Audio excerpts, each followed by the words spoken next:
Welcome to FDU Edcast, a podcast about teaching, learning, and educational justice. My name is Brian Mooney, and I'm an assistant professor of education in the San Martino School of Education at Fairleigh Dickinson University. As your host, I'll be facilitating conversations with all kinds of people, including teacher educators, scholars, authors, alumni, community members, and young people. Together, we'll explore the intersections of teaching, learning, social justice, and so much more. Let's jump into the conversation. Welcome, everyone, back to another episode of FDU Edcast. We're super excited to be here to talk about all things supporting multilingual learners, the importance of linguistic justice in schools, and we're really, really lucky to have with us today Dr. Sora, who's here to talk about her work in research and teaching. And we're also here with an alumni, a current adjunct professor for us, who you'll be introduced to in a minute, Derek Sica. So firstly, just welcome so much to both of you. We have to give it up to you. And thank you for coming. We really appreciate it. And just for those listeners out there who might want to learn a little bit more about Sora and Derek. So Dr. Sora is an assistant professor here in the School of Education at FDU. She teaches courses related to ESL, TESOL, TEFL, is that how it is? TEFL. So TESOL, TEFL, and bilingual education. Dr. Su's passion for teaching ESL and bilingual teachers was inspired by her own experiences as an ESL student in New Jersey's public schools, and later her experience as a teacher of English learners in New Jersey and Pennsylvania. Dr. Su's experience of teaching students across age groups from preschool to high school informs her current teaching practice. She holds a PhD in language education from Rutgers University. Prior to obtaining her PhD, she taught English language arts in public schools in New Jersey and Pennsylvania, and TEFL classes internationally in Tanzania, China, and South Korea. She's also published in a number of academic journals, and this actually goes on for longer, but we'll cut it short. She's very accomplished, and we're really happy to have her in the conversation today. Mr. Derek Sica, welcome. He's the K through 12 supervisor of ESL, Family and Consumer Sciences, Gifted Education, Music and World Languages. That's a lot of hats in Jefferson Township, World Languages, I mentioned. As the grandson of Italian immigrants, his love of languages and cultures came from a very young age and led him to study Italian, Spanish, and secondary education at Muhlenberg College. He was able to merge his passion for student government, performing arts, and world languages as a class advisor and language teacher across several public school districts in New Jersey over the past 28 years. He's a certified teacher of Spanish and ESL and recently completed a master's degree in ESL and bilingual education right here at Fairleigh Dickinson University, which we're super excited to have him on as an alumni. He's also a member of NJTESOL, BE, and the immediate past president of the Fellowship of Language Educators of New Jersey. So thank you for joining us. Thank you for joining us. Thank you for having us. First, maybe just say hello, introduce yourselves to our listeners. Tell us a little bit about the work that you do, especially working with multilingual learners and teachers who prepare, multilingual learners. Sure. Hi, my name is Sora, and I'm an assistant professor here. Thank you so much for having us. I'm really excited to be here with Derek, Mr. Sica, and I do a lot of things here, but mostly everything related to language, right? So learning a second language. I had the bilingual ed program, the ESL ed program, the master's programs related to ESL and bilingual. And basically what I do is I train teachers who want to be certified in ESL or bilingual education. Some of them, this is their first certificate. Some of them, this is their second cert. And some of them are general ed teachers like Spanish or maybe science or math teachers who have an increasing number of ESL students in their class, and they're exiting from the ESL classes and coming into their general ed classes, and they want more tools, more ways and perspectives for accommodating those students, and so they take this certification course, and I direct it and teach it, create it, all those good things. Amazing, and so lucky to have you here and have our students have the access to a program like that. It's amazing. Yeah, it's exciting. And Derek, how about yourself? Tell us a little bit about what you do and what you're passionate about, especially as it relates to multilingual learners and education. It is a pleasure to be here today. Pleasure to have you. I was one of the few students that were the originators of the cohort of students that studied under Dr. Sa. So it was an amazing experience for me. This was before the pandemic started. And it's in line with who I am as an educator. I have devoted my entire 28-year career to helping students learn languages in addition to English. And in my role as a K-12 supervisor, I'm in charge of the curriculum, the instructional practices, but more particularly as the ESL supervisor for students and teachers in K-12, in my K-12 district, with my team of ESL certified teachers at every grade level cluster. We work with not just the ESL teachers, but the general education teachers to help them help our students. They're not my students, they're our students. So it's very important that we get the message across to the teachers that you are our partners in language education for these students. Essentially, a part of my job is to help the general content area teachers learn how to become language educators, to help the multilingual learners in their classes. As Dr. Suh mentioned, the population continues to flourish. So more and more teachers who might not have the language pedagogy background are dealing with, this issue of, oh my gosh, I have this student from the Ukraine, I have this student from Colombia. How can I help them? Right. Yeah. So my job as a supervisor is to work in tandem with the ESL teachers. The ESL teachers are on the front line. Right. So more flexibility in my schedule. I can go into the classroom and assist the teachers with ideas and strategies. There's a lot that has increased over the years because of, we have, I forget the title, Lau versus Nichols. Right, Nichols, way back when, 1974. I don't know. But it's We'll look it up and post in the description for people to follow up later. But in New Jersey has been at the forefront of ESL and bilingual education for quite some time. We have a whole department at the Department of Education. We have a team of educators who have helped over the years. And now over the years, as you get a little older in this business, you see, different people coming in and out, but everyone has had a commitment to this equitable access to education. And you mentioned it in your prologue a little bit. So I'm hoping we get to chat more about that. That's so important. And like to think of the general ed teachers also as language and literacy teachers. Right. We know in the standards it talks about language and literacy across content areas, but also just that idea of the ESL teachers may have a certain specialized knowledge, but all teachers really can learn from them and the work they do and the work that folks like you do on the administrative side supporting teachers too. So just to footnote that is 1974. 1974. Yay! So I remember we talked about it in class. I couldn't remember the date. Maybe do you want to speak to the nature of that legislation for maybe our listeners? So Lau versus Nichols was a Supreme Court case, and it ruled that the Civil Rights Acts of 1964 states that everyone is should be getting an equitable education. But Lau versus Nichols stated that since there weren't any ESL programs for students with limited, who are learning another language, they ruled that we needed to have more provisions for multilingual learners. And so that was really a landmark case for ESL and bilingual classes and education programs. And that's been... that was 1974. And since then, really, a lot of programs have been flourishing, growing, developing. And now currently just some facts are for New Jersey, that 7%, it might be more now, of the K-12 student population are ESL students.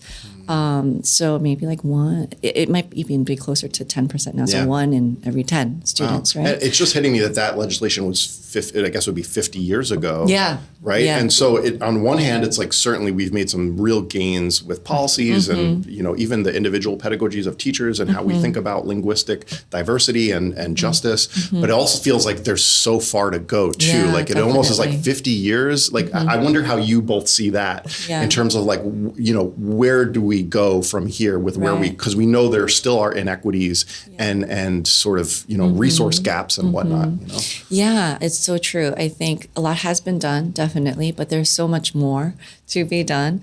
I think a lot of times, and in one, I guess, current research study that I'm doing where we're following a cohort of teachers. We look at how they're advocating for their multilingual learners. We also look at how they're being advocated for as teachers of multilingual learners, because a lot of the research shows that ESL or bilingual teachers in the schools are often marginalized, right? Whether it's in a real sense of like the space, whether they might not have a classroom, they might be in a closet, they might be sharing a classroom with a few other teachers. The resources too, it's not the same. And sometimes they're seen more as like paras or more as support services when, they've been trained and they have been certified and all of that.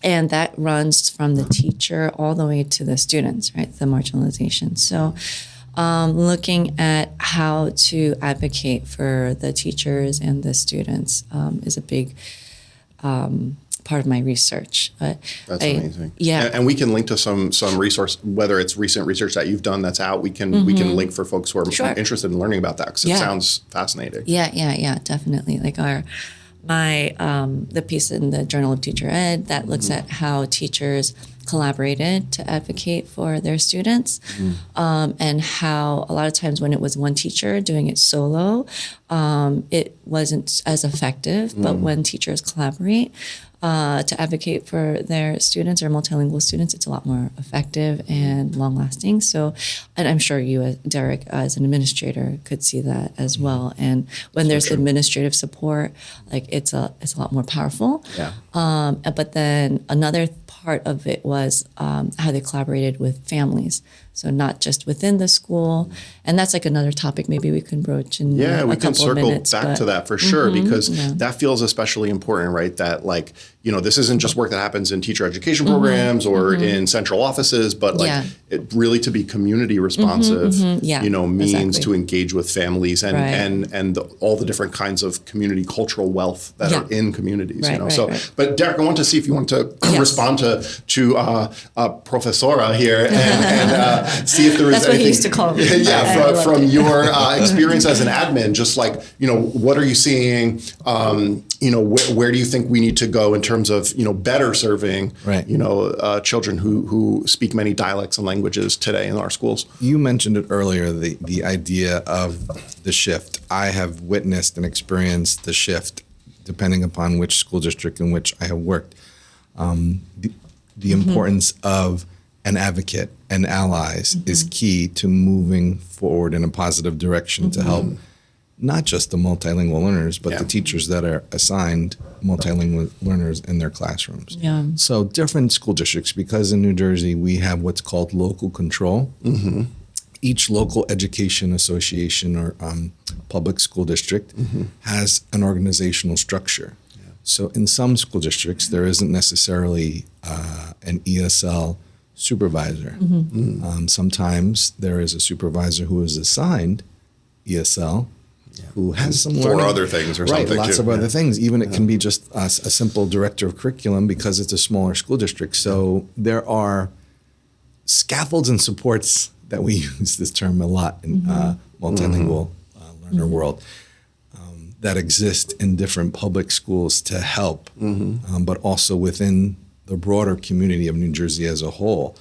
Our New Jersey Association of Teachers of English to Speakers of Other Languages has an annual spring conference. There are local chapters, more county chapters of NJTESOL that provide workshops to not just ESL teachers, but to general content area teachers. That's fantastic. And I think education is the key, not just for the kids, but for the teachers as well, because depending upon where you are in your teaching experience, you may have recently completed a master's degree, but I think education is the key. So what we try to do in our school district is provide time for the teachers to receive the training that they need to help them be more successful with the differentiation of instruction and assessment, because by law, by NJDOE law, ultimately, it is the teacher's responsibility to differentiate and modify. We have specific, from the NJDOE, we have specific English language learner modifications. So what does that look like for a kindergarten teacher versus a middle school math teacher? Yeah. So thankfully, my ESL teachers are certified and they help. I call them the kings and queens of differentiation because they're at the ready to say, okay, social studies teacher, grade 8. Let's take a look at what you're working on. I can take a look at the lesson. I can insert the scaffolds and supports that are necessary for you to, baby steps, train you so that you can take that. And then you start doing it naturally. It's almost like a mindset. I mean, it certainly is. There's real things that you do to sort of scaffold and differentiate. But also to me, like in the teachers I've always worked with, and even as a high school teacher myself, like I remember like at some point it becoming almost like natural to be like, all right, well, who are the students in front of me, and how do I make it accessible to all of them? Right. And I think in today's world, specifically, remember the story of the little boy? You showed us the video. Yeah. The immersion video. Right. He was looking at the math problem. With the blocks. Right. So it's important that the general education teachers who are not necessarily bilingual teachers, not necessarily language educated, experience it. Right. To open up that empathy factor. Right. When we, in my school district, we received Title III funds, and with what Title III is, it's related to English language learners. It's a federally funded grant. I guess we call it a grant. But depending upon the number of English language learners in your school district, you get a certain amount of money to spend in different areas on instruction, on technology, professional development.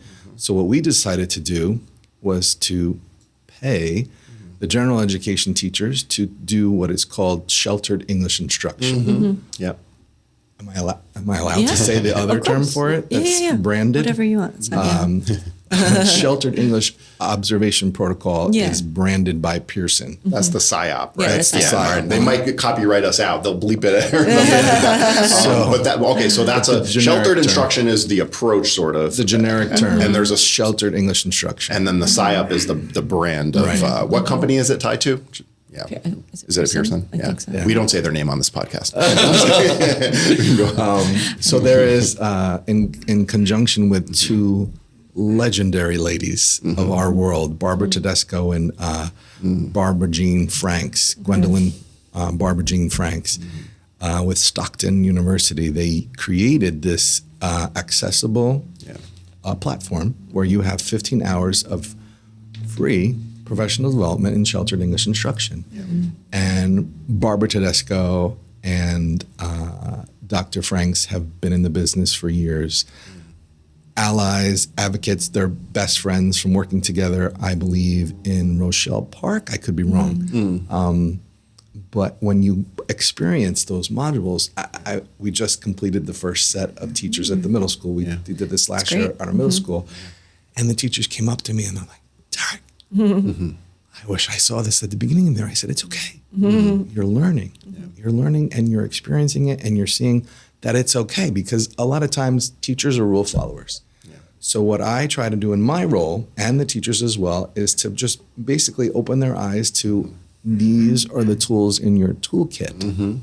You have multiple tools that you can use at your discretion to help the content and the assessment become accessible. No matter what level of ELP, English Language Proficiency, we have a scale of 0 to 6. 0 being a newcomer, brand new to English language learning, or 6 being full English language proficient. So at any one time, at any time of the school year, because of the transient nature of the population for multiple reasons, a teacher may have a student join their class. So it's important that the ESL teacher is informed of this, because we are mandated by New Jersey Bilingual Education and ESL Code to screen them. So I think, again, go back to your initial question, it's about educating everyone, but giving them that experience so that they can see as if the tables were turned. Valentina Gonzalez, I think that's her last name. I think I have it correct. She does all the infographics. She has a video available online where she does the same exact thing, but in her heritage tongue, of Romanian or Armenian, I'm not sure. So she speaks the entire time in a language that probably no one really has the opportunity to study in the United States. Yeah. And then what she does is she uses comprehensible input strategies, which I'll explain in a minute. And you can see the change in the audience. We showed it at our faculty meeting for the middle school, and the change of their comprehension of what was going on, because the granddaddy of second language acquisition, Dr. Stephen Krashen, used this in his effective filter hypothesis. I forget there was more to the hypothesis. There are 4 different areas. I forget. It's okay. Sorry. It's more complex than right? that. So, It's a little bit heavy. But at the bottom line, the idea is to teach using these comprehensible input strategies to make your instruction more accessible and more comprehensible by the student. So, I feel like we are moving in the right direction. That's so encouraging to hear, and it's a great feeling when you see the light bulb go off for a teacher or pre-service teacher. When they're able to wrap their mind around some of this and connect it to what they're seeing in the classroom. Maybe they're doing observations or student teaching, or they're their first year teacher, right? Or even, like as you pointed out, later in their career, maybe it's their first time seeing this and feeling empowered by it, right? I think that's huge. Sora and I have talked about this a little bit too. And so, I work mostly with English teachers and teachers who are studying literacy and language. And a lot of the work is about sort of undoing some of the deficit perspectives that they've internalized about language, about a hierarchy of language with different forms of speaking being more perceived as as superior to others. So I wonder, and maybe we could start with Derek and shift over to Sora's how do we help, whether it's, teachers in schools right now or students studying to be teachers, to sort of undo those deficit perspectives and gain more of a strength-based or asset-based way of thinking about children who are multilingual? Okay. Yeah. One of the ways that we have started to do that in New Jersey is to create what's called, it might change now, but a learning plan. In special education world, students have an IEP. So I want to say a good 10 years ago or so, the idea was thrown around to develop an ELL profile, what would now be called an ML profile, a multilingual learner profile, which not only tells you about the biographical information about the student, when they arrive, from where did they arrive, what language is spoken at home, their education, all of the things that are surmised in the fabric paradigm that we use in New Jersey would be included in the English language learner profile. That would be so great. But on top of that, what we do now with all the technology that we have and the organizations and companies that are out there that help with this, with their access test score, and I'll explain that in a second, we can provide the teachers with the can-do descriptors that we are governed by as a member of the WIDA Consortium, so that they can see firsthand from a literacy lens what the students can do. So when we meet with them as a team, we talk about what the students can do in their classroom related to each language domain or skill set for the non-language person. So reading, writing, listening, speaking, right? Along those lines. That's a powerful reframing right there, right? Just looking at what they can do, not what they can't, or what needs to be, corrected or remediated. Like, that's very powerful. So it's a lot. It's a lot for anybody, no matter where you are in your career. Like I have 5 different content areas assigned to my plate. Elementary teachers, middle school teachers, high school teachers have so much more on their plate. So we as a team, we have to meet them where they're at, but then follow up as best as we can in this so time-starved educational world of where they are, what they need. Do they need extra assistance, along the way? We don't just want to leave them hanging. Yes, we have the opportunity through the State Department of Education to assess the students at the mid-year point. But most students aren't exited from ESL services until they're ready, using what we call multiple measures. So that includes not just what I mentioned before, the access test. New Jersey, I know there are other tests out there, but New Jersey is a participant of the WIDA Consortium. So we use what is called the Access Test, which is a measure of English language proficiency of the English language learners. So I lost my train of thought. Oh, you're saying it includes access scores and something else too? Yeah. Other things. Access test scores in the English language learner plan. In addition to, we put in the can-do descriptors. Right.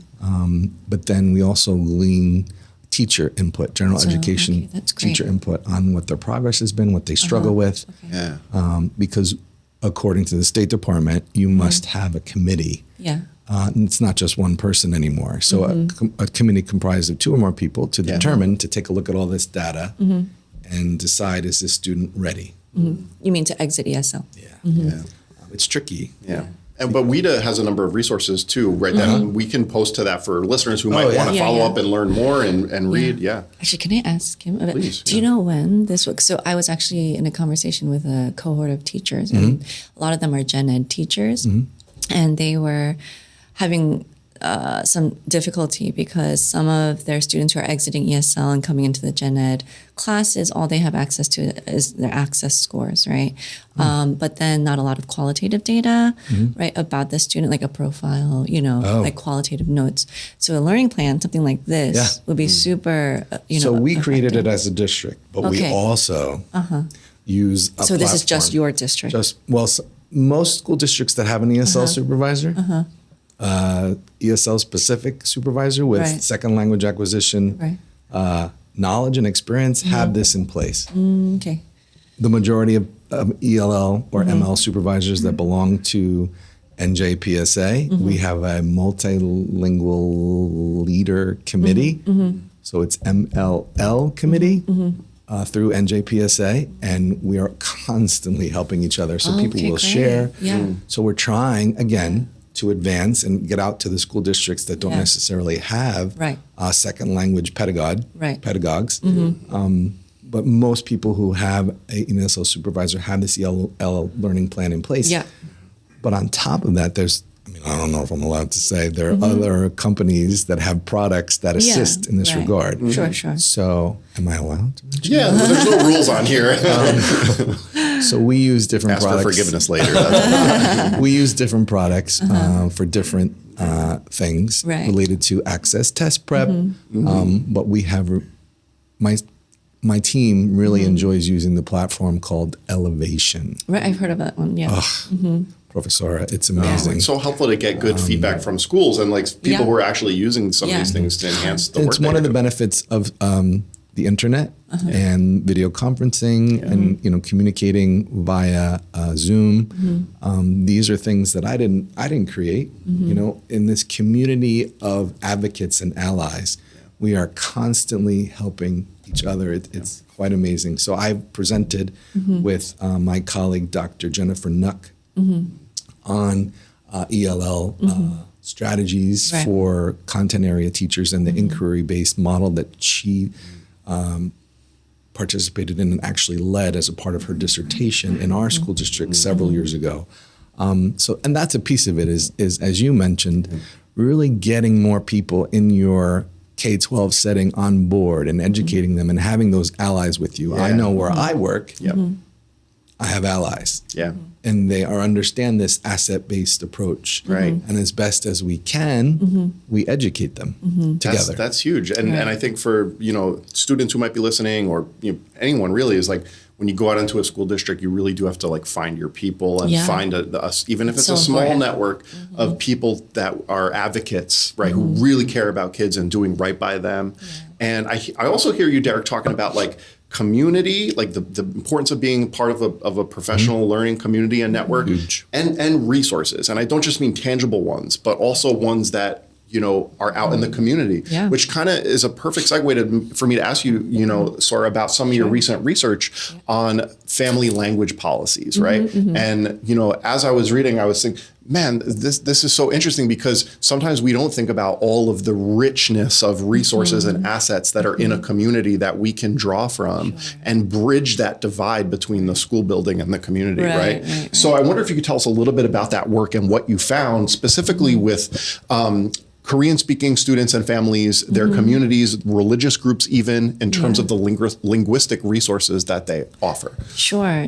And I love hearing from Derek's administrative perspective. Me too. I think really that work is so powerful. And I'm so happy that they have you. They're very blessed to have you. I love my job. I love my district. Yeah, you're doing such good work. So I think this partnership that you have and the collaboration you have with other administrators and other teachers is really rich, and it's necessary for advocating for the multilingual learners. And I love the shift that the NJDOE is doing from calling the students ESL students to multilingual students, because really the shift is from an English-centric perspective. Or it's very binary, right? Right. It's like they are English, second language learners. That's what they are. But then it really dismisses the first language that they have, and it doesn't acknowledge that they are actually bilingual learners too, or multilingual learners, because they're constantly learning in multiple languages at one time. It's not so that before the prior to was just learning English, right? Yeah. But now moving to the multilingual model, right, at least in the NJDOE, I think that's a really necessary move. That's where we need to be headed. And in the research, for a long time now, we've been looking at how students, their first language is such a resource and an important part of their identity. And I think for me in my research, one of my studies, I look at a few families. It's a multiple case study of Korean American families. And we're looking at how, we have the partnership piece with the administrators and the teachers and teachers with each other, but we really need a lot more with the families, right, and the communities of these students, because there's so much being done, right, and outside of the walls of the school. And for me as a Korean American, right, just even from my own personal experience, I can say linguistically, I was just growing so much outside of the school, and that was never acknowledged or included or even known, right? Because there was no space, right, for that invitation, because it was so focused on just learning English. But there's a lot of movement for developing the child in their heritage language. And this is because, a lot of immigrant families know, right, after, Fishman has said this, but after 3 generations, you lose a language, right? A lot of the research has shown maybe first generation, second, right? You might have some, and then third, it's gone. And so... And we look what happened to many indigenous forms of speaking are going obsolete each year, right? Yeah, definitely.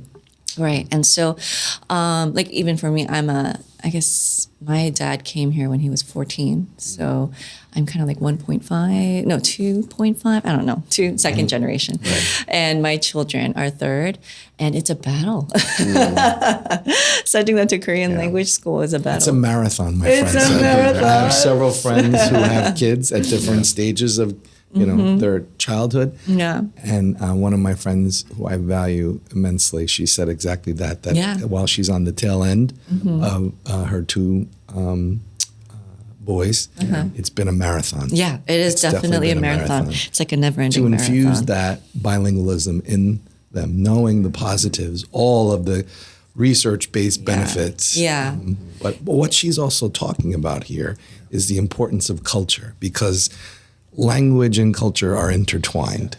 So, and I know that Dr. Suh has done a lot of studies over the years in this regard. And it's so important to honor that, not just at home, but in school as well. Right. Culture and identity, right? Yeah. So in one of the studies one of the articles I wrote recently, I looked at the family language policy. So every family, whether you know it or not, especially immigrant families, have a language policy, and it's not, some are more explicit, right? So I had one family that said, at least 25% of the language we speak at home is going to be Korean, right? Like it was very. So they're like intentionally. It was like mathematical. They have that breakdown. Yeah, there's a contract. It's funny.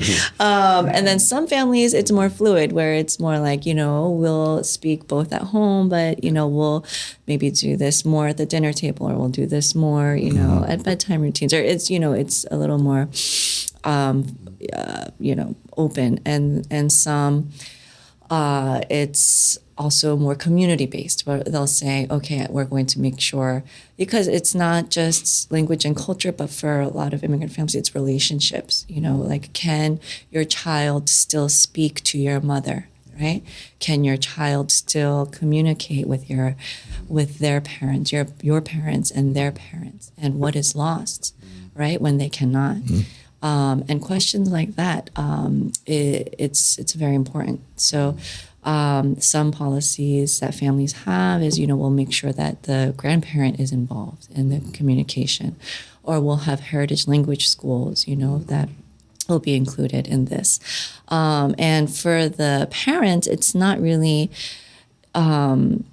it's language is not, it's not just vocabulary, and it's not just words, and it's not just academic success, but like I said before, it's relationships, it's your family, right? It's the continuation and the continuity of the family traditions that you have.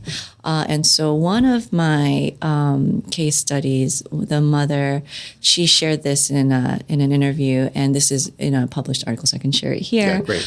But she said about her children, right? And she said, this is why we have heritage language policies or family language policies in our home. She says, I don't want her, I'm meaning her daughter, to lose our mother tongue.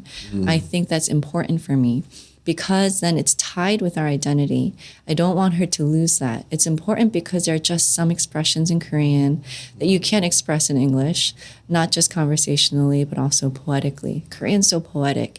And if she loses the ability to speak Korean entirely, she's going to lose those nuances in language when she talks to other people, when she hears, like, I don't want her struggling when she speaks with other Korean speakers.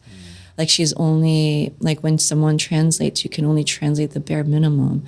Like when you communicate, you lose a lot of the depth of the language. I don't want her to lose that. I think that's really important for me, because for me, even though my Korean is not perfect, I still have a foundation. For example, when I hear a Korean phrase or Korean hymns or worship songs, there's something that really triggers in my heart, and it really resonates with me. So that's beautiful, and thank you for lifting up her voice. It's, that was like a whole poem in itself. That was beautiful. So true. It also reminded me too of, like, growing up monolingual and English speaking households. It really wasn't until this past summer that we traveled to Ireland, where my dad is from. He was an immigrant, and learning a little bit about the Irish language, like, and some people call it Gaelic, but they call it Irish. It was the native, the indigenous tongue of Ireland. And I even got to go up on a radio station that is Irish speaking only. I like DJ, so I DJ'd some music, but they wouldn't let me speak because I couldn't speak. They won't let English is not spoken. Wow. But it really got me interested and excited in the legacy of that language and its intersection with like English colonialism and imperialism Exactly. and that force exacting itself on many different cultures and languages. Yeah, definitely. So I think really, even in the home, continuing this the language in the home, it's an act of social justice for immigrant families, and it's an act of resistance because the challenge is, I have another family where the child was like 2 or 3 and they were struggling with picking up the English language, and their pediatrician told them that you should just stick with one language. Why don't you just stick with teaching him English, right? Any medical professionals are listening. Now, hopefully now, like, they have more, I don't know if they do PDs, but PDs about, the important, there is a lag, definitely, right, in the beginning, because, imagine you're learning 2 languages at once, And that's natural, right? It might take a little longer, but the research shows, especially with young children, in the long run, they become a lot more adept in both languages. You just have to be patient. It's like learning the violin and the piano at the same time, right? It's going to take a little longer, right? But imagine if you could do both.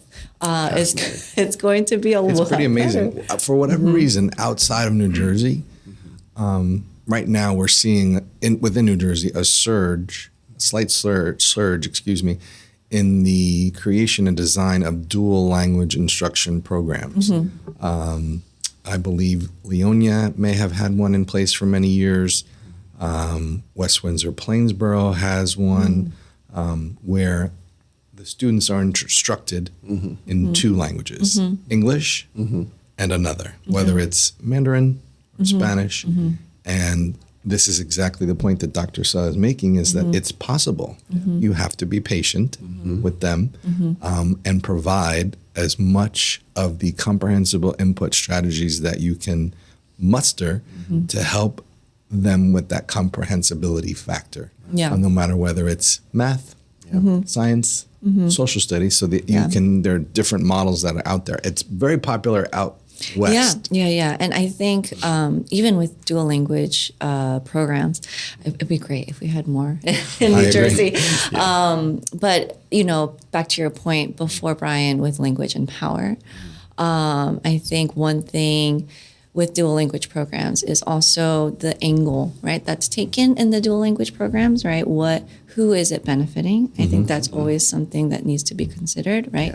Is it just, English speakers, right? Let's say maybe white American English speakers who have this opportunity now to learn another language, right? You want to make sure that that's not the perspective, but it is in, some programs that are actually developing. I know Princeton used to have one. I don't know if I'm allowed to say towns, but and seeing like who's benefiting, and also how is the second language that's being included, how is it being used, right? Is it being used to just benefit a certain population, or is it being prized, right, so that the two languages are seen as equal and both, kind of leveling or leveraging? I think Danny Martinez talks about this. And he uses the container metaphor of if in those early stages, if we're seeing the language lag behind in a child's learning two languages, actually, if you really think about what their total linguistic resources are in both or multiple languages, it's actually probably greater than the monolingual students. And when I saw that, I said, wow, that makes a whole lot of sense. Right. You have to see it all together. And see also are the people, let's say maybe the American origin students who are in the multilingual learners who are in that program, right? Are they also benefiting in the same way? Is it designed for everyone, right? And not just for monolingual students to have this added benefit of learning another language. So I think really the issue of power has to be weighed in these dual language programs so that it is done in a equitable way, right, for immigrant and students. To Derek, your point earlier too about not just ESL teachers or but I work, like I said, a lot of gen ed teachers, future English teachers, but we try to complicate with them terms like academic language or standard English, standard for whom, or when I hear you talking, Sora, I think a lot about who gets to say. Yeah, what they say, right? Yeah, exactly. So I think whose voice is included, right? Whose voice is heard, especially when decisions are made, policies are made. And I think this also goes back to the way we see families in the school. And I, see this a lot in my research. The deficit perspective would be, families, they don't know, right, the way we do school. And so we need to include them in our meetings on our schedule at our time. But then a lot of times, you see the family's schedule, it's not going to, they might not be able to make this kind of meeting, right? Like the PTA meeting or, whatnot. And I think really seeing families not as voices that need to be included in this little space, but what can we learn from the families, right? What agency can they have in making decisions, and what resources and they have wealth of resources, right? Not just linguistic, but cultural, linguistic, social, everything. What can they also, contribute? Yeah, Tara Yasso has a piece on community cultural wealth. We'll link to it, but she talks about that, like linguistic capital, aspirational, all different forms of community cultural wealth, she calls it. Yeah. It's That really would be great if you could link that. And I think just even from my research, seeing the case studies of these families and the really the complex, intricate ways that they are learning language and teaching language, that could be so informative and influential for teachers, right? And for administrators in the school. I think a lot of times the cultural inclusion or the relativity piece that we have, or how do we make this lesson culturally responsive or inclusive?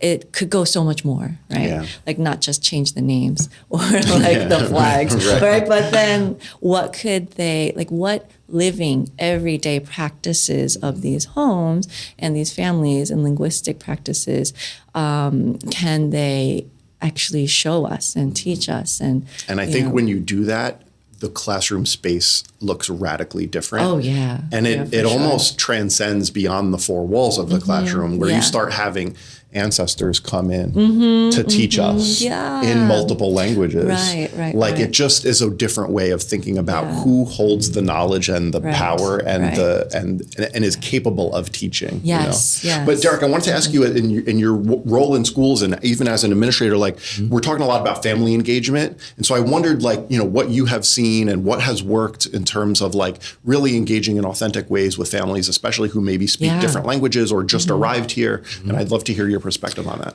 So in our school district, the ESL teachers are really the statues of liberty with regards to welcoming the students into the building. I always try to, especially the secondary students, be there the first day to welcome them and help explain things as best as I can before we, there you go. Good luck. Right. I give them a map. We go over the map.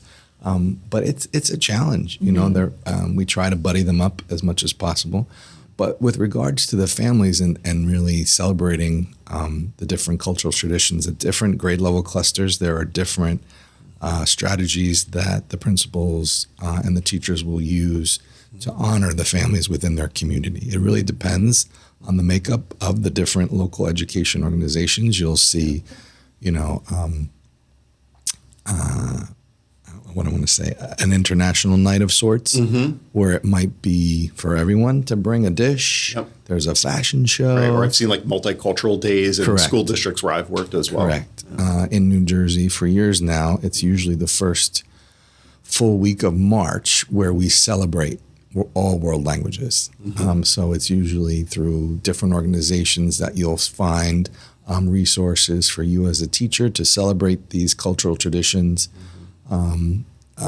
With the inception of Hispanic Heritage Month that starts in the middle of September and ends in the middle of October. Again, depending upon the makeup of the school, it's highly likely that there will be some type of curricular activity where they will celebrate and do different things to invite parents to participate in, whether it's during the school day or after school. There's so many different things that are actually going on. Depending upon your population as well, you may have what's called a bilingual advisory council, where it involves teachers, administrators, and members of the community. So different local education associations in New Jersey or public school districts will have different traditions in play, and of course, trying new things, with the power of video conferencing that's added extra bonuses to things. But it's fascinating being a part of this world and trying to share with you all the amazing things that are going on. Because of social media, you can see everyone is proud of the things that they employ in their school district. So it really, I don't mean to sound cliche, but it really does take a village, literally, to be able to ensure that there is this inclusivity and valuing and respect and tolerance. I know many of my principal colleagues will have a team of teachers that are on the team to help. Every month, there's different types of activities to honor different things, whether it's, Asian Pacific Islander Month, Italian Heritage Month, African American Month, which we are in right now. I see a difference in my education, and I went to one of the most diverse public schools in New Jersey, and I felt, and it's one of the reasons why I think I am the way that I am, because of what was done years ago to embrace students of all different cultures and linguistic backgrounds.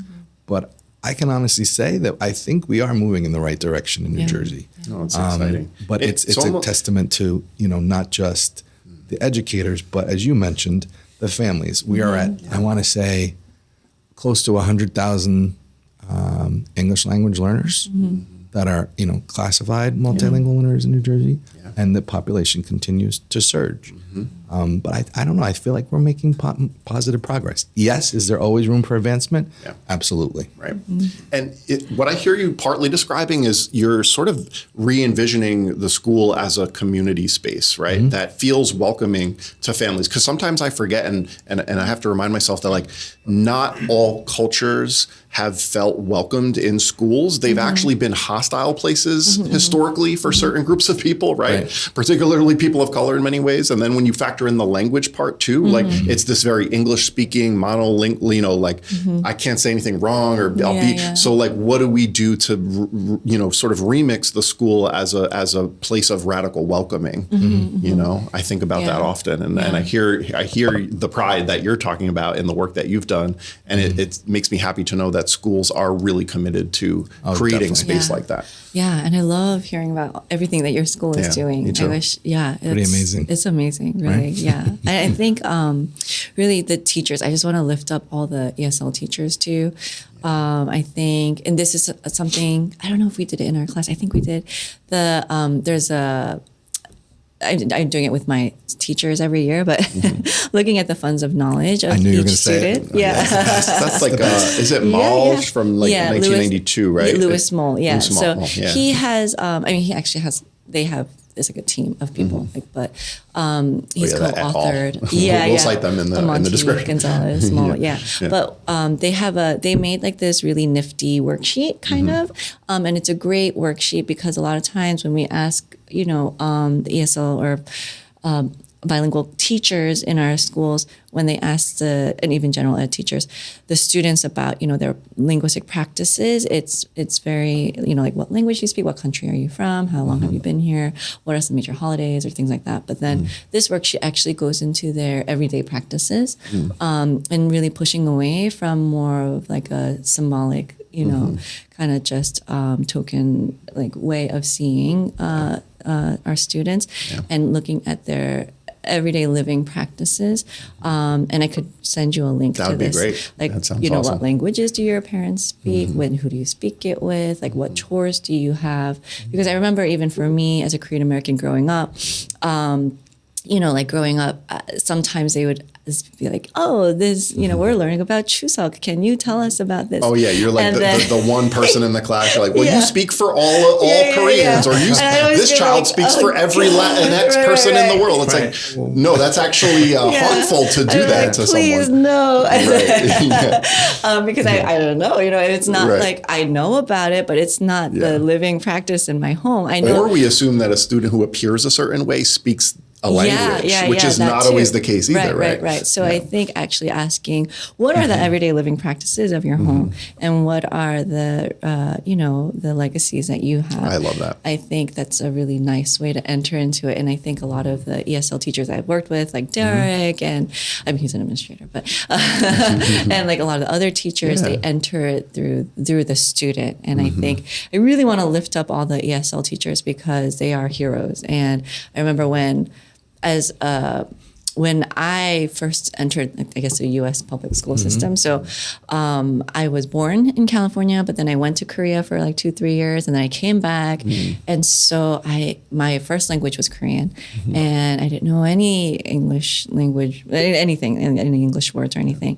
And I remember going into school, I still remember my first days as a 5-year-old. I hated it. Like I remember one time my dad took me to school and I managed to escape. Like I managed to run out and catch my dad in the parking lot. I'd be like, I don't want to go, please, you know, because I didn't understand anything that people were saying. And it was really scary. Well, you think about kids who speak the language, feel tons of anxiety. Of course, anxiety, and then for not me, being it's like I couldn't read it, I couldn't speak it, I couldn't do anything.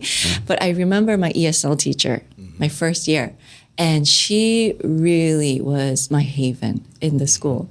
Like I still remember what her office looked like. And of course it was a really tiny office, but I remember, I don't even know if it was her classroom or office, but it was like this really small closet.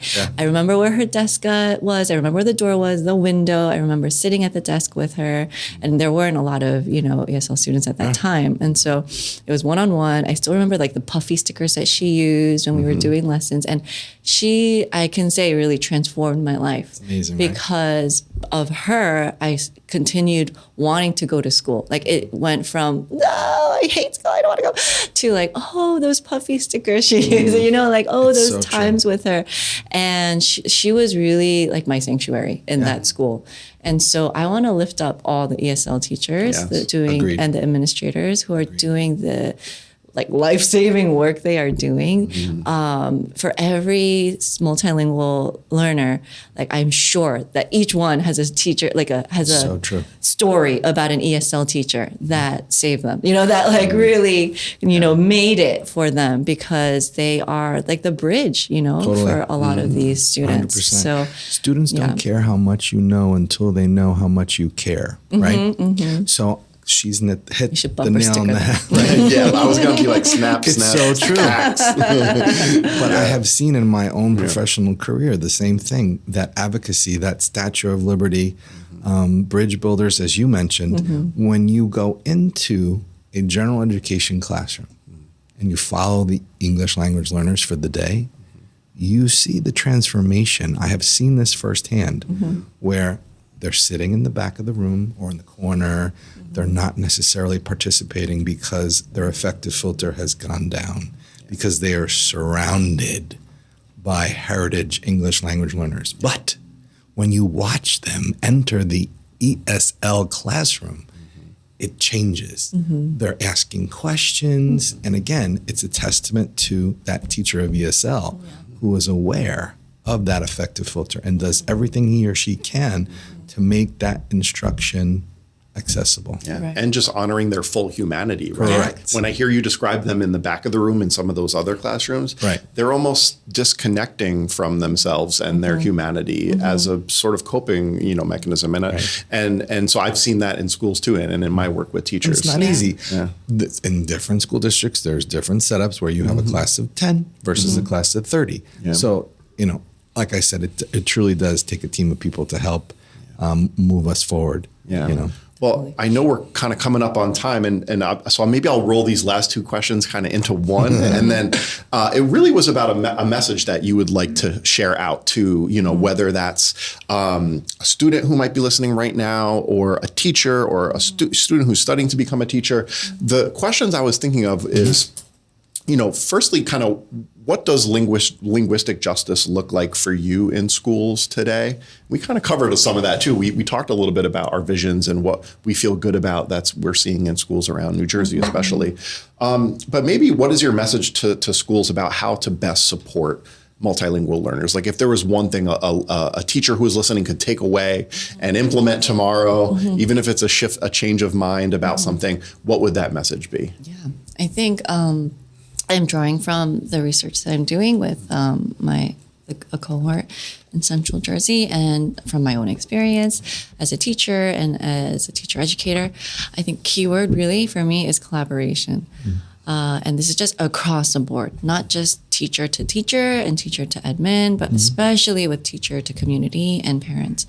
I think, for every teacher who is a parent, they know, nobody will care for this student more than their parent, right? And I think just seeing, including, but also inviting right? The parent and their heritage and their resources, collaborating with them, and also knowing that the way that we speak might not be the way that they speak.